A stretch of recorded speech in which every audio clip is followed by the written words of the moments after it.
אבינו שבשמיים, אני אביטל, בת חנה, למשפחת גיטרין, ניצבת לפניך היום, מוכנה להינשא לליאור, בן תקווה למשפחת גפן, בקדושה ובטהרה על ידי חופה וקידושין. ליאור, לחיי כמשב רוח רענן ביום בהיר נכנסת, ואת ובלי התראה את ליבי כבשת. מהרגע הראשון היה לי כה ברור שזוהי התחלה מתוקה של סיפור, ומזה שנים שאנחנו חברים קרובים, מבלים יחד ומאוד אוהבים, זוהי הזדמנות בשבילי להודות בפניך על הכבוד הגדול להיות חלק מחייך. תודה על שנתת לי לגלות לעומק את אישיותך ולטעום מחום האהבה העוטפת את לבך.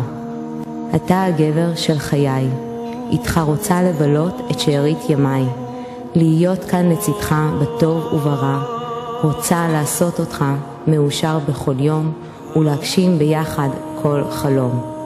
ועכשיו צועדים ביחד לחופה. הגיע היום המאושר בחיינו, יום שצופן בו עתיד משותף לנו שנינו.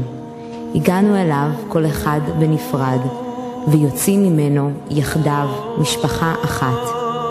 הרגע הזה הוא סוג של חלום והתגשמות, רגע של בלבול חושים והתרגשות. שני לבבות מתלכדים, אהבה מאושרת יוצרים, בלב ריגושים ובבטן פרפרים. מהיום אנחנו לב גדול אחד, קשר אחד יחיד ומיוחד. זו לזה אהבת עולם נשבעים, נאמנות, מסירות והבנה אותנו מייחדים. מתפללת אני שאיתי תמיד תהיה מאושר, שזה יהיה פרק בסיפור אהבה שלא נגמר, שיום החתונה שלי ושלך הוא גורל משמיים ומימוש הבטחה. נשבעתי אני בשבועת האהבה והבטחה משמיים, שאשמור עליך כמו על העיניים.